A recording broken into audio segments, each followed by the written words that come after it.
आपके अपने channel mission विथारण में आप सभी का स्वागत है। आज हम डिस्कस करेंगे फंडामेंटल यूनिट ऑफ लाइफ, जीवन की मौलिक इकाई।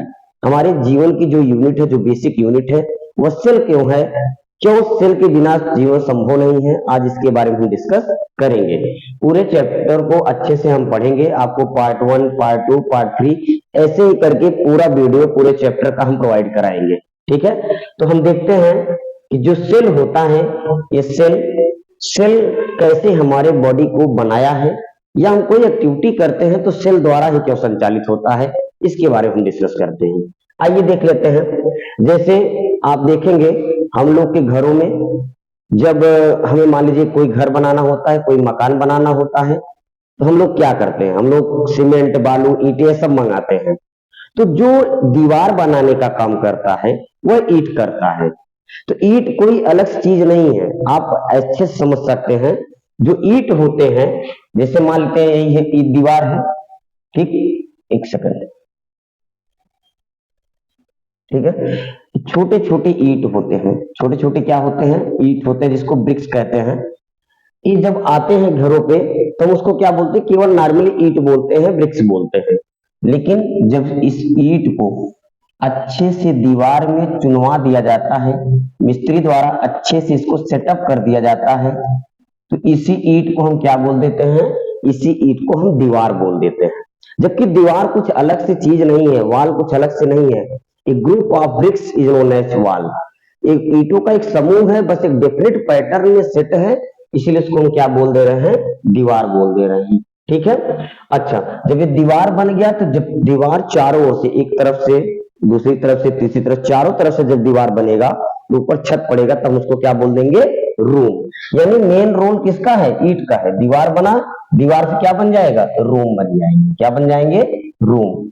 और आप घरों में देखे होंगे जो रूम होते हैं सब अलग अलग रूम होते हैं। खेलने के रूम अलग, पढ़ने का रूम अलग, किचन रूम अलग, बाथरूम अलग, बरामदा जो होता है उसका अलग होता है।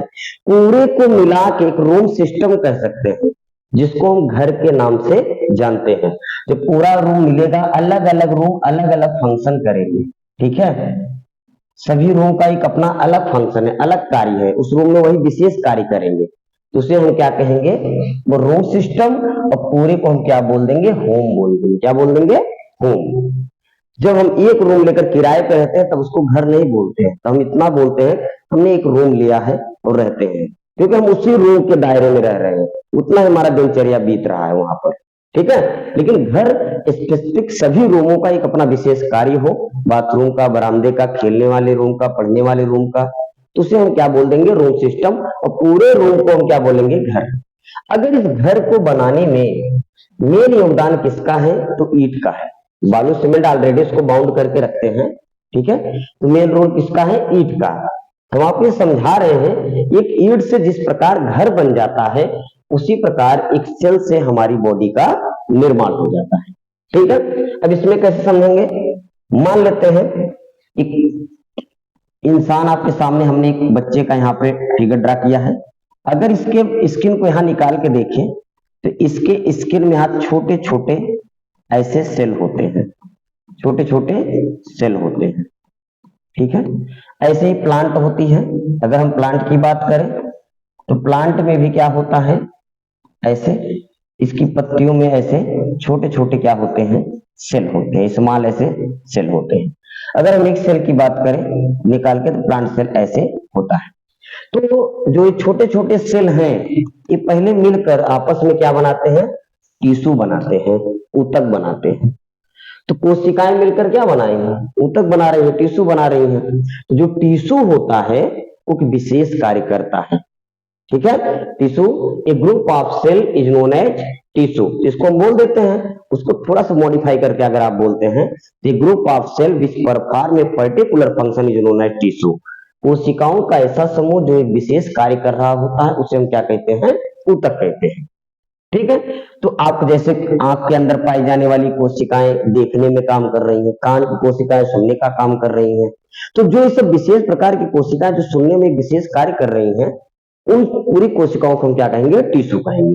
टिश्यू कोई अलग से चीज नहीं है। जिस प्रकार दीवार में देखो, ईंट ईंट हम दीवार बोल दे रहे, क्यों, क्योंकि ईंट बढ़िया से वो चुन लिया गया है। ठीक है, ईंट ही है, बस इसका नाम दीवार है। वैसे टिश्यू के अंदर सेल होता है, केवल हम लोग उस ग्रुप ऑफ टिश्यू कोशिकाओं के समूह को जो एक विशेष कार्य कर रहा होता है उसे हम क्या बोल देते हैं, टिश्यू बोल देते हैं। दीवार जब ईंट नीचे पड़ा था तो कोई काम नहीं कर रहा था, लेकिन दीवार में जब चुन दिया गया तो यानी घेराबंदी कर रहा है, एक विशेष कार्य कर रहा है, उसे हम क्या कह दिए, वॉल। तो जब टिश्यू से क्या बनेंगे, आर्गन। आर्गन जैसे हमारे हाथ हुए, हाथ की कोशिकाएं हाथ बनाएंगे, हड्डी कोशिकाएं हड्डी बनाएंगे, आंख की कोशिकाएं आंखों का निर्माण किए हैं मिलकर, ठीक है। और जो इतने कान के सेल्स है कान का निर्माण, ये सब आर्गन्स है। हमारे हैंड, आईज, नोज, टंग, स्टोमक, लंग्स, ये सब क्या है, हार्ट, ये सब आर्गन्स हैं। तो ये सब आर्गन्स मिलकर क्या बनाते हैं, आर्गन सिस्टम बनाते हैं। जैसे रूम मिलकर क्या बना रहे हैं, रूम सिस्टम, वैसे आर्गन्स मिलकर क्या बनाते हैं, आर्गन सिस्टम बनाते हैं। जैसे सर्कुलेटरी सिस्टम, रेस्पिरेटरी सिस्टम, ठीक है, digestive system, nervous system, skeletal system, तो जितने हैं रिप्रोडक्टिव सिस्टम, जितने भी हैं, ये सब आर्गन सिस्टम मिलकर हमारे अंदर जितने भी सिस्टम है पूरे बॉडी का क्या किए हैं, निर्माण किए हैं, ठीक है। तो जैसे आप कहेंगे, जैसे मान लीजिए एक सिस्टम क्या होता है, आप जानते हैं, जैसे कार है, कार में क्या है, उसका पहिया है, ठीक है, उसका स्टीयरिंग है, उसका बॉडी है, पूरा सीट है, इंजन है, ये सब क्या है, एक तरीके से एक सिस्टम है, एक छोटे छोटे आर्गन है उस कार के। अगर उसको सेटअप कर दिया है तो एक सिस्टम बन जाता है, उसी को हम कार बोल देते हैं, जो एक स्थान से दूसरे स्थान पे वो वाहन का काम करता है, यानी इंसानों को ढोने का काम करता है, ठीक है। ट्रक क्या है, कोई भी सामान ढोने का काम करता है, बस सवारी ढोने का काम करता है, तो भी एक प्रकार का सिस्टम है, उनके भी अपने आर्गन है, चक्का है, इंजन है, ये सब, ठीक है। तो इसी प्रकार जैसे ही सेल से इस पूरी बॉडी का निर्माण हुआ है, उसी प्रकार ईंट से क्या होता है, घर का निर्माण होता है, उसी प्रकार चक्का, इंजन, पहिया और सीट कवर, सीट, हेडलाइट, पूरा बॉडी मिलकर बस का निर्माण कर देते हैं, ठीक है। तो अब आर्गन सिस्टम जो होता है, आर्गन सिस्टम में क्या होता है, इसको भी थोड़ा समझ लेते हैं। जब कई अंग मिल जाएं उसे आर्गन सिस्टम कहते हैं। जैसे हम भोजन कर रहे हैं तो भोजन में माउथ, जीभ, दांत और पूरा अंदर stomach, small intestine, large intestine, liver, ठीक है, पैनक्रियाज, ये सब मिलकर क्या कर रहे हैं, एक विशेष कार्य कर रहे हैं, जिसको हम कहते हैं एक तरीके से वो भोजन को पचा रहे हैं, भोजन को डाइजेस्ट कर रहे हैं। तो पूरा का पूरा सिस्टम क्या कहलाएगा, डाइजेस्टिव सिस्टम। क्या कहलाएगा, डाइजेस्टिव, क्योंकि केवल एक ही काम कर रहा है, डाइजेस्ट, भोजन को डाइजेस्ट करने का। आर्गन सिस्टम क्यों कह रहे हैं, क्योंकि सभी आर्गन है ना, जीभ, टंग, दांत, स्टोमक, पैनक्रियाज, लीवर, सब क्या है, ये सब अंग है, ये सब अंग मिलकर भोजन को डाइजेस्ट करने में हेल्प कर रहे हैं, इसलिए पूरे को मिला के आ जाता है डाइजेस्टिव सिस्टम। तो जो हमारे आर्गन सिस्टम का मतलब यही होता है कि जितने आर्गन हैं सब मिलकर अगर कोई विशेष कार्य कर रहा है उसे हम क्या कहते हैं, आर्गन सिस्टम बोलते हैं। और जो काम करेगा उसी के नाम से उसका सिस्टम का नाम रख दिया जाता है। जैसे ब्लड सर्कुलेटरी सिस्टम, तो ब्लड हुआ, हार्ट हुआ, ब्लड वेसल्स हुए, ये सब क्या कर रहे हैं, ये सब ब्लड को फ्लो करा रहे हैं, ऑक्सीजन और कार्बन डाइऑक्साइड का ट्रांसपोर्ट कर रहे हैं। इसका मतलब हमारा एक आर्गन सिस्टम, इसको हम क्या कह दे रहे हैं, सर्कुलेटरी सिस्टम। आई होप कि आपको समझ में आ गया होगा अच्छे से।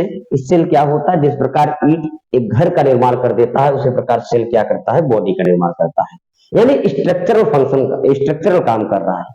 अब फंक्शनल के रूप में कैसे काम करेगा, फंक्शन के रूप में कैसे काम करेगा, अगर बात करें तो जैसे हम क्या है कि दौड़ रहे हैं, चल रहे हैं, बोल रहे हैं, कोई भी एक्टिविटी कर रहे हैं, हमारे बॉडी की जो भी कोशिकाएं हैं, जो भी सेल्स हैं, सब उसमें क्या कर रही हैं, पार्टिसिपेट हो रही हैं। यानी जो हमारे बॉडी का स्ट्रक्चरल एंड फंक्शनल यूनिट है वो हमारा क्या है, सेल है, ठीक है। यानी बॉडी का निर्माण भी सेल से हुआ है, और अगर हम कुछ काम कर रहे हैं तो भी यानी हम सेल के द्वारा ही कर रहे हैं। तो नेक्स्ट स्लाइड में हम देखते हैं डेफिनेशन को, ठीक, ये आपके सामने आ गया, देख लीजिए। सेल की डेफिनेशन क्या है,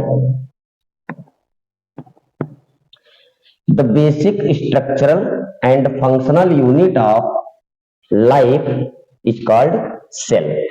जो हमारी शरीर का बेसिक स्ट्रक्चर है, हमारे बॉडी का जो निर्माण हुआ स्ट्रक्चरल एंड फंक्शनल, यानी हम कोई काम कर रहे हैं उसकी जो यूनिट है उसे हम क्या कहते हैं, सेल कहते हैं। क्लियर। किसी भी जीवधारी की संरचनात्मक तथा क्रियात्मक इकाई को ही हम क्या कहते हैं, कोशिका कहते हैं, ठीक है। उसमें हम कुछ शब्दों को इंक्लूड किए, जैसे सेल के अंदर क्या क्या प्रोसेस होता है, देखो बायोलॉजिकल प्रोसेस होता है, यानी जितनी बायोलॉजिकल प्रोसेस होता है, जैविक क्रियाएं होती है, वो सब होता है। जेनेटिकल भी होता है सेल के अंदर, डीएनए आप जानते हैं क्रोमोसोम होता है, क्रोमोसोम डीएनए का बना होता है न्यूक्लियस के अंदर, ठीक है। फिजियोलॉजिकल प्रोसेस, जो भी हम चल रहे हैं, दौड़ रहे हैं, बोल रहे हैं, सब प्रोसेस किसके द्वारा होता है? सेल के द्वारा होता है। मेटाबॉलिक प्रोसेस, यानी हम कुछ खाते हैं, हमारे अंदर लार्ज केमिकल कंपाउंड्स बनते हैं, फिर एनाबॉलिक होता है प्रोसेस, फिर कैटाबॉलिक प्रोसेस होता है, फिर इसके मतलब जो लार्ज मॉलिक्यूल्स है टूट जाते हैं, डाइजेस्ट होते हैं। जितना ये सब प्रोसेस है, जैविक बायोलॉजिकल प्रोसेस, मेटाबॉलिक उपापचयी क्रिया, ये सब क्रियाएं क्या होती हैं? सेल के अंदर होती हैं। यहाँ हमने लिख भी दिया अबव द दीज प्रोसेस, ये सभी process take place inside the cell, ये सभी प्रोसेस क्या होते हैं? सेल के अंदर प्रक्रिया संपन्न होती है। नेक्स्ट स्लाइड को हम देखते हैं। नेक्स्ट लाइन में आप देख रही डिस्कवरी ऑफ द सेल, ठीक है, डिस्कवरी ऑफ द सेल। इसमें देखिए रॉबर्ट हुक ने 1665 ईस्वी में डेड सेल, कॉर्क की कोशिका में खोज किया था ना, कॉर्क में सेल का खोज किया था ना, तो डेड सेल की खोज की है, जो कि हनी कॉम्ब लाइक, उन्होंने जो बताया था वो ऐसे ही स्ट्रक्चर था, एकदम जैसे हनी का जो मधुमक्खी का छत्ता होता है, छोटे छोटे छिद्र होते हैं, उसी प्रकार उन्होंने बताया सेल ऐसे ही होता है। किसने बताया? ये रॉबर्ट हुक। इन्हीं को ही फादर ऑफ साइटोलॉजी कहा जाता है, ठीक है। एंटोनी वान लुएनहॉक ने क्या किया? लिविंग सेल की खोज की थी, यानी बैक्टीरिया की खोज की थी। इसीलिए एंटोनी वान लुएनहॉक कब किए थे? 1674 में। इसीलिए उन्हें कहा जाता है फादर ऑफ बैक्टीरियोलॉजी। क्या कहा जाता है एंटोनी वान लुएनहॉक को? फादर ऑफ बैक्टीरियोलॉजी, यानी बैक्टीरिया के जनक कहे जाते हैं, और एक कोशिका के जनक कहे जाते हैं रॉबर्ट हुक। रॉबर्ट ब्राउन, इन्होंने कोशिका के अंदर, सेल के अंदर न्यूक्लियस की खोज की, केंद्रक की खोज किया, जबकि 1831 में, ठीक है, ये रॉबर्ट ब्राउन ने। प्रोकिंजे ने क्या कहा कि जो कोशिका के अंदर जो प्रोटोप्लाज्म होता है, जो जीव द्रव्य होता है, ठीक है, वह किसी भी जीवन का, किसी भी लाइफ की आधारभूत संरचना है। अर्थात कह सकते हैं कि बिना प्रोटोप्लाज्म का जीवन संभव नहीं है। प्रोटोप्लाज्म अगर डेड कर गया तो यानी सेल डेड कर गया, ठीक है। तो उन्होंने बताया कि जो बेसिक एक तरीके से रिक्वायरमेंट है वो प्रोटोप्लाज्म है। किसने बताया? प्रोकिंजे ने। कब? 1839 में। क्लियर? इसके बाद क्या होता है? इसके बाद स्लाइडेन तथा स्वान ने 1838-39 के तहत उन्होंने क्या किया? सेल थ्योरी दी है। क्या दिया है? सेल थ्योरी दिया है। आइए आगे देखते हैं स्लाइडेन और स्वान ने क्या सेल थ्योरी में बताया है। नेक्स्ट स्लाइड में हम देखते हैं। उन्होंने यह बताया है सेल थ्योरी में, पहला देखिए सेल थ्योरी यहाँ पे, all the cells, all the plant cells and animal cells are composed of cells and the cells is the basic unit of life। कह रहे हैं कि जो प्लांट सेल हैं और एनिमल सेल्स हैं वो सभी जो प्लांट हैं और एनिमल हैं वो सभी सेलों के बने हैं, यानी कोशिकाओं के बने हैं। और कह रहे हैं उनका जो सेल होता है वो पूरे जीवन की यूनिट ऑफ लाइफ है, यानी वही सेल ही है जो जीवन को बना के रखा है, ठीक है। दूसरा, all the cells arises from old cells. उन्होंने बताया कि जितनी नई कोशिकाओं का निर्माण होता है वो पुरानी कोशिकाओं से ही होता है, ठीक है। विरचोवा ने 1855 में विरचोवा ने 1855 में इसका क्या किए हैं? एक्सप्लेनेशन भी दिए हैं, ठीक है। तो यहाँ पे देख सकते हैं जैसे एक छोटा बच्चा होता है, ठीक, एक दिन बड़ा हो जाता है, कुछ ना कुछ तो इसके बॉडी में होता होगा जिससे बड़ा होता है। इसके बॉडी में होता है सेल डिवीजन। क्या होता है? Cell division. माँ के गर्भ में, माँ के यूट्रस में रहता है, तब पर भी एक सेल से ही पूरे बॉडी का निर्माण होता है। स्पर्म और ओवम के मिलने से जायगोट बनता है, और जायगोट के डेवलपमेंट से एम्ब्रियो के डेवलपमेंट से पूरे बॉडी का निर्माण हो जाता है। अर्थात सेलों का डिवीजन बार बार होता है, तभी पूरे बॉडी का निर्माण होता है। तो हम कह सकते हैं कि all cell arises from old cell. नई कोशिकाओं की उत्पत्ति सदैव पुरानी कोशिकाओं से होती है, ठीक है। और इसके बाद जो नेक्स्ट टॉपिक है shape size and number of cell, इसको पार्ट 2 में देखेंगे, नेक्स्ट वीडियो में देखेंगे, ठीक है। आपको पूरा चैप्टर अच्छे से हम क्लियर करेंगे, डीपली बताएंगे, ठीक है। बस आप सभी लोग अगर ये वीडियो आपको पसंद आया हो तो चैनल को लाइक कर दें, सब्सक्राइब कर दें, अपने दोस्तों में खूब शेयर करें, ठीक है। तब तक के लिए आप सभी को धन्यवाद। Thank you so much. मिलते हैं नेक्स्ट वीडियो में।